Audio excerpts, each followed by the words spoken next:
Hello, everybody. This is the Brett Davis podcast coming to you from IQ Podcast at Attorney King Studios in Coronado, California. I'm very honored, of course, today. I have the main guy who runs the Hispanic Chamber of Commerce, of course, Ricardo Villa. Well, Brett, thank you so much for having me here. And it's a pleasure. And it's the San Diego County Hispanic Chamber of Commerce. There's other Hispanic chambers, but we're the San Diego County Hispanic Chamber of Commerce. Well, I mean, I think of you covering a lot of areas, and recently you just got involved with working with another city not too far from here. It's actually going to be, we're going to be overseeing the Imperial Valley Hispanic Chamber of Commerce. There's never been any Hispanic representation in that region. There are Chamber of Commerces, but since it's so rural out there, they're kind of separated. But we're going to have the first ever Hispanic Chamber of Commerce in the Imperial Valley. So they've never had one? Never. And what's the population there? I know that it's considered rural, so I think it's under 10,000 in each one of the cities. So the entire area probably composes maybe 50,000 or more. I'm not sure on that number. That's a great thing to be new like that. After all this time, I would have thought they would have had their own Chamber of Commerce. How interesting.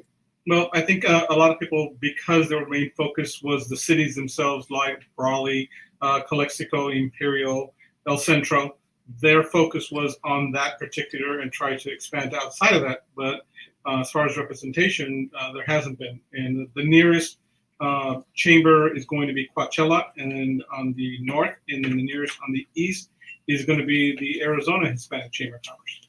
Coachella, where they have the big concerts? Of course. That's why you picked that area. Well, they're going to be my neighbors. You got to be nice to your neighbors. Of course you do. So this is great. So you've expanded in all these areas. What's the one thing coming into your new position that you found out that you weren't aware of that was going on with the chamber, and maybe some areas you think need to be improved on? I think the modernization and the process of communication was, as before I was the treasurer and also the vice chair, and this year was the first time we've done a presidency in quite some time. But what I noticed was that the communication of engagement needed to get increased, and the communication digitally and social media needed to kind of step up to meet the times, and we're on that process right now. That's fantastic. So tell us a little bit about your background, because I'm sure it was very thought out before you came aboard. I'm sure they just said, hey, this guy's got some skills, he's been around, he knows these things. What is it about what you do you think that why you're where you're at now? Well, when I first came in, they were going to suggest that I be secretary of the chamber, and I responded back, that's not my background. My background is accounting, hospitality. I run hotels, large companies, and with that is a lot of the costing that goes with it, making sure the accountability, the transparency. So when I verbalized my background, they said, okay, then you should be the treasurer. And made some changes there to make sure that the transparency was there, and it wasn't anything unintentional. It was just a matter of as one hand passed to the next hand, and things became what they became. But it didn't see what we ended up doing is more record keeping that was transparent to the board and to our members. And the next year after that, everybody saw the efforts that I did on the digital platform, information, cafecitos, and networking, which is now in pretty much in every corner of San Diego, and like Highway, downtown San Diego, Chula Vista, and La Mesa. And when they saw that, they thought, you know what, this person should be our next vice president or our vice chair. Let's go back a little bit. So what did you do with these? What's the connection with these cities? What was it about these cities again?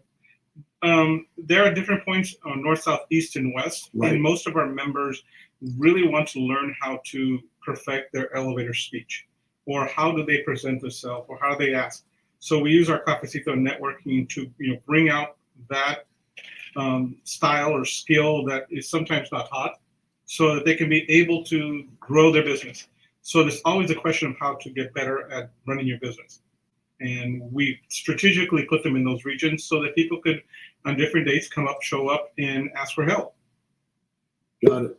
And with technology, for a lot of businesses, especially in areas where maybe it's an older demographics, or did you find there was a difference also with more businesses that were minority owned? The difference that I found was that most older established businesses, they were more comfortable or quieter when it came to virtual world. but they were very, very comfortable. The younger crowd, they wanted to be seen. So obviously in presence was number one, making sure that we take the picture, make sure that we put it out on social media. So even when the age-wise, it was more about calm, step-by-step process with those with older or established businesses, and the younger ones wanted just to reach into everything and let's try everything now. Yeah, I totally get it. We have kids, and because of our kids, the teenagers, I think they keep us more involved in that world, and it's fascinating how easy it is for them. Oh, it's surprising. My daughter will be like, I'll talk to my son, and is it regarding Instagram or some type of social. I say, how do I do this? And I'll just hand them the phone, and they'll show me what to do, and I'll learn it in one step. But when it comes to like Photoshop and creating a graphic or even making sure something's transparent, my daughter will go like, hey, how do I do this again, Dad? I taught you already. I said, just teach me and I'll take my note down. I have this little pad of all the little tricks that she teaches me. And so all of a sudden, okay. And there I go, and learning from youth or learning from experience. And I'm not embarrassed about it. It's just by me being able to say it and tell people that, Sure. Hey, there's nothing wrong with it. Sure. They got, I will say, plenty of time to learn this. Well, and I don't, and that's okay. So learn from everybody you can, whether they're older than you or younger than you. Experiences are good things. What's the percentages on a yearly basis you think of Hispanic businesses coming into the San Diego market with COVID going on? I will say the increase right now, we're seeing, I would say probably a 10% increase of sole proprietor businesses are growing. Most of those are going to be Latino women. And that's Really? a high, yeah. Why is that? I think that I would go back to the other measure first, why there's a lot of individuals because of COVID, they've decided to venture off and develop something that they can depend on. So obviously by the sweat of your brow or whatever skills or talents you acquired, whether that's family or just your knowledge, that has been one of the things that is saying, I'm going to be pushed or I'm going to launch myself forward. Now, when I say Latino women, they are the incredible multitasking individuals. I can do 1-2 things at the max, but I disagree with you on that, by the way. I've seen you in action. You do a lot of things at one time. But I got to stay focused. So my wife, I've thrown a dozen things at you at one time, and I watch you just like juggle it, and it's all organized. But they've been pre-done in my mind. So with Latino women's, their entrepreneurship is incredible. Everything from Sandals in Barrio Logan, Kyra Care out in Bonita, they literally have connected in a networking of support that sometimes, I will say as a gentleman, sometimes we don't ask for help. It's one of the things that, you call it machismo, and it isn't a Latin thing. Sometimes, we're trying to change that world so that we start asking the questions of not what your successes are, but what are your failures. Learn from somebody else's mistakes. It's not a bad thing. But when you're able to share that information, you save a person maybe 3, 4, 5 steps, if not more than that. And they can take the advice, not take it, and they can grow from it. And then you solve or reduce the amount of time that they're going to be out there trying to figure it out on their own. Another thing comes to mind, and maybe it's an age group. I don't know about the younger generation of guys. I've had this discussion with them, but most of the time guys want to seem like they know what's going on, too. They don't want to seem like they don't know what's going on. They're in control. Well, I'm going to speak from my dad's point of view, and it's like the man is always right. Right. And I always make the joke, this is a good story for you about my son. I asked him this question. I said, what do you want to be? Do you want to be right or you want to be happy? Everybody always says, the wife is always right. I said, most of the time that's true, by the way. Well, you know what? It doesn't cost me anything to agree with my wife, and if I know that the way that she been married close to 33 years, I can say this, that if she ends up making a mistake in whether it's said or not, she's going to support me heading in the other direction, and nothing has to be said.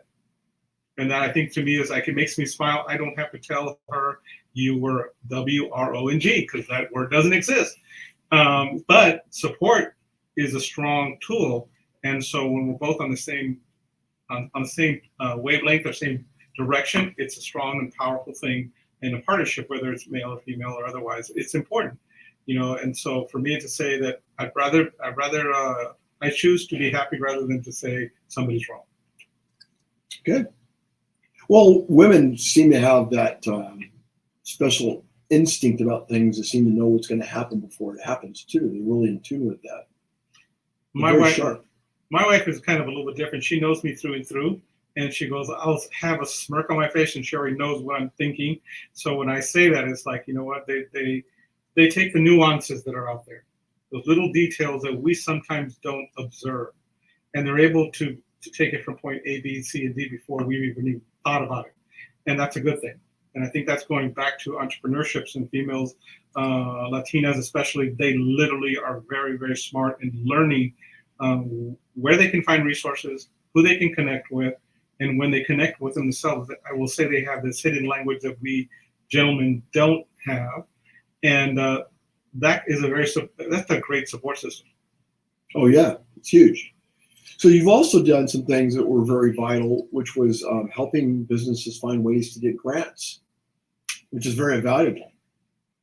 As part of the strategic alliance, which comprises of the Asian Business Association and the Central San Diego Black Chamber of Commerce, we've been able to reach out to our community and assist businesses to apply for not just the California Relief Grant, the City of San Diego, and even the county's grants. We've also found some individual grants that may be like Lyft, Verizon, as these little grants pop up. We make sure the information flows, and to some they might not be a lot of money, but for a business that trying to be successful and trying to balance out with this changes that are happening ever so often, a couple $1,000s does help out a lot.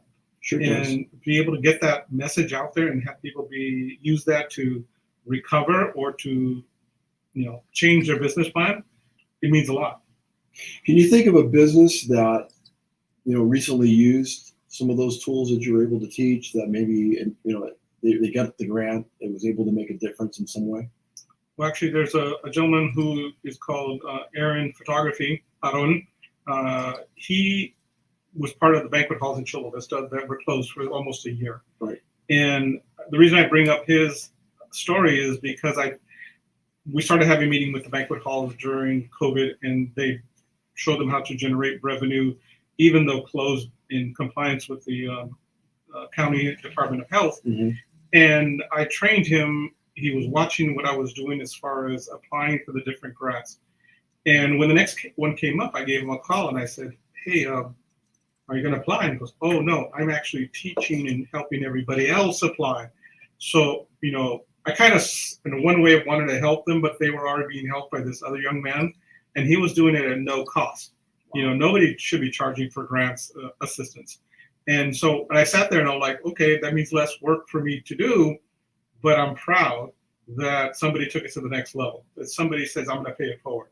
And so I recognize him because he just literally, he asked a lot of questions. I helped him apply. He brought me people that wanted to apply, and those people got the needed assistance they did. But he took it to the next level. He said, this is easy. I don't need to be afraid of applying for this. So he started helping other individuals apply that he knew that maybe would have not come forward to me. So that's a great. That's a phenomenal story, paying it forward. Yep. In a time where a lot of people are stressed out and have their own challenges, here's a guy that went out and decided to take what he learned from you guys and and help other people, which is great. We need more of those stories. It is. Every time I look at my smile, I'm just like, oh, okay. And he's always asking the question, where's the next application? Where's the next list? And he takes it to, spots that sometimes don't, listen, or I don't want to say the word listen, it's like either they're timid or they're concerned about the documentation. Does it apply to me? Why would I do it? And he's able to take it beyond where I can take it, which is, makes me feel good. Let's talk more about him. I'd like to. He's going to be at the gala. He's going to be taking our pictures. Oh, good. We used to use a gentleman who passed away that was the photographer in San Diego Memo for years. Yes. And it was just the saddest thing. I think the last, how many days before he passed away, we presented him an award? 2 days before he passed away. We named it award. We have to give that award to somebody else next. So we need people like that. And in a day and time when everybody thinks it's all about self, and you hear these stories. And so you're going to be having this great event coming up on Friday. Is it sold out? Almost. It'll be sold out by the time we're done, I bet. We actually asked today if we could add a couple more tables. They told us we could add 3 more tables, but we're just to make sure we're going to close off probably by tomorrow, Wednesday at 5 p.m. if not sooner. So the tickets are going rather quick. We're getting a lot of calls at the last minute. Can I still come? And we're saying yes, but I can't confirm that by the time you actually apply and make your payment, will you be able to have a ticket? But right now we have scheduled to shut it down as far as ticket sales tomorrow at 5 o'clock. How many people do you expect? Right now we're at 200. We're expecting to hit, my calculations is about 250, if not close to 300. That's a good number. Yes, it is. And a lot of little details. This is going to be the first change in our gala, the way we do our gala. And I need to thank specifically Selena Castillo-Hudgens. She is our Iluminada Gala chair. She's done an amazing job with all of our sponsors, getting everything logistically taken care of. It's going to be a fun evening, and we're trying to keep the agenda kind of small so people can enjoy themselves. Sure. There's going to be a lot of things to say, and I'll give you a snippet of what I hope to say.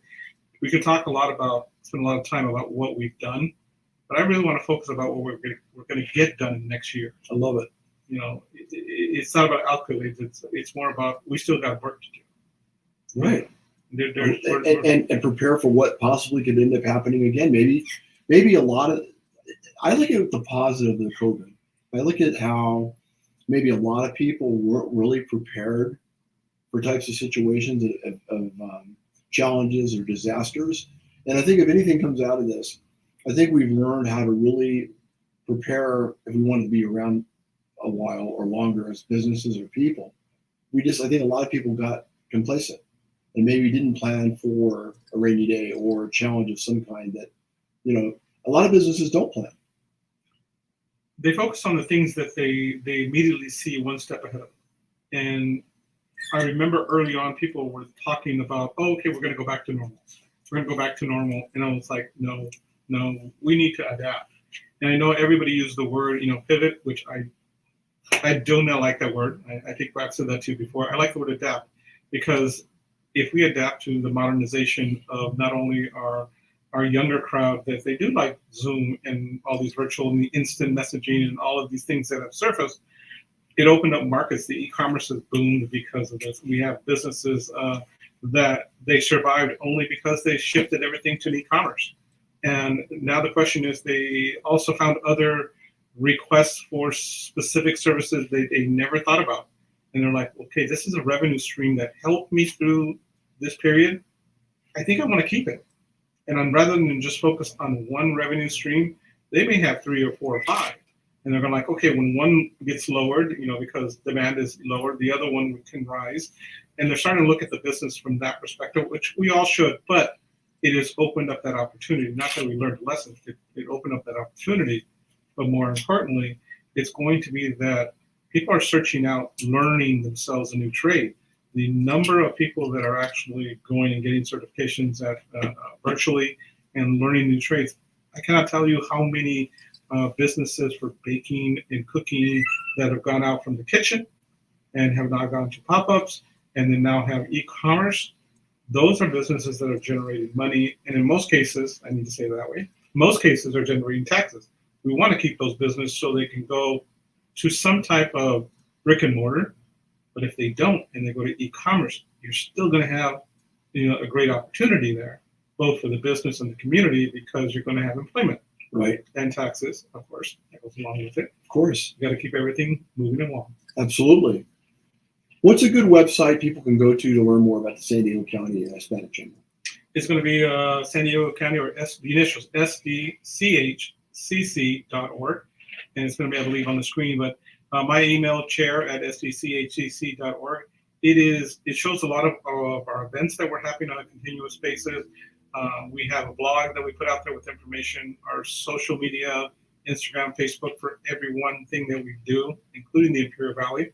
So we're kind of very, very active out there and have a large following. But we're just one of the many chambers that are out there. And I think the one thing that we do is we focus on how we're going to do it and make sure that it's done right. I'm excited to see all the great things you're going to do.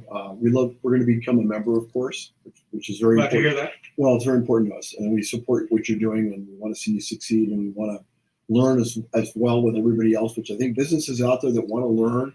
I can tell you right off the bat, I'm involved with a lot of chambers in San Diego County. He brings a different level of business ethics. I think a lot of it, the background in being involved with accounting probably is a big asset, I would think. Correct. If the ones that people get, once they get to know me, I'm a very process-minded individual. I want to make sure the steps are done, but they're done correctly, but they can be adjusted as we go forward. But the most important is the results. We have a responsibility. So the chamber runs as a business. Why? Because we focus on the business itself. And if we cannot develop them, we have to find ways we can. So every step is thoroughly thought out. Well, I know because we've come to you with some things, and you've got us light years ahead than we probably would have had we not, went to you, and that's why we want to be involved with the chamber. And I think there's going to be a lot of great things you're going to do. And thank you so much for your busy schedule. I know you're getting ready for your event, and you're off as soon as we're done. You're running to pick up certificates and awards and whatever else you're going to do. I appreciate everything you do. And then tonight I got to be at 4 o'clock. I got to be over at Swan Casino, making sure the room design is set up correctly, the audio visual. Are you staying the night there? No, I got to come back and more paperwork. And I love those rooms. The rooms are great. I'm hoping someday that somebody will be nice at Swan that will actually let me stay at the Padres room, but we'll see how that goes. I seen that room. I don't know if I could sleep in there. It looks like I'd be up all night. It's just a lot of activity in there, right? There's a lot of activity, but I'm okay with that. You're cool. You're a diehard Padres fan. I'm a diehard Padres and Charger fan. I'm a Padres fan in the National League, but my American League team, I'm a Yankee. It's okay. Ricardo Villa, thank you so much for being on the show. Thank you, Brett. We support you 100%. Everybody, if you get a chance, check it in. What's the website? www.sdchcc.org. Well, we got to say it for people that maybe they can't see it, so it helps. A lot of people can't see words nowadays, myself included. Thank you so much for everybody tuning in. Of course, thank you to my sponsor, Attorney King, Swan Casino and Resort. Thank you for your support and everything you're doing to help the chamber, as well as everything here at Sarah. What did you say? Your hat. My hat, of course. Marina Teal with IB Fitness. Is that the dummy card? Don't go there. And I'll just go like this. And of course, everybody, of course, at Nicky Rotten's, of course, which has got a great plate of different varieties. If you get a chance, try the nachos sometimes. That's my next thing on the list. Have you seen them? I saw them and I was like, I should have ordered that. Have you seen the chicken sandwich? No. It's a big, it's a spicy chicken sandwich that's got a big knife stuck in it. I've been preferential to the hamburger, so I'm just going to leave it at that. It's good. Very good. Good. Okay, everybody. We covered everybody, right? And thank you to Perry Ford for everything he does. And we look forward to working with him on some things. Perry Ford, actually Perry Automotive, great company. If everybody gets a chance, I'm telling you, they're phenomenal. We'll be doing more things with Perry. He's a great guy. You met Perry before? No, I have not. I want to make that introduction. I appreciate it. Okay. Everybody take care. Have a great day. And God bless. Be nice to you.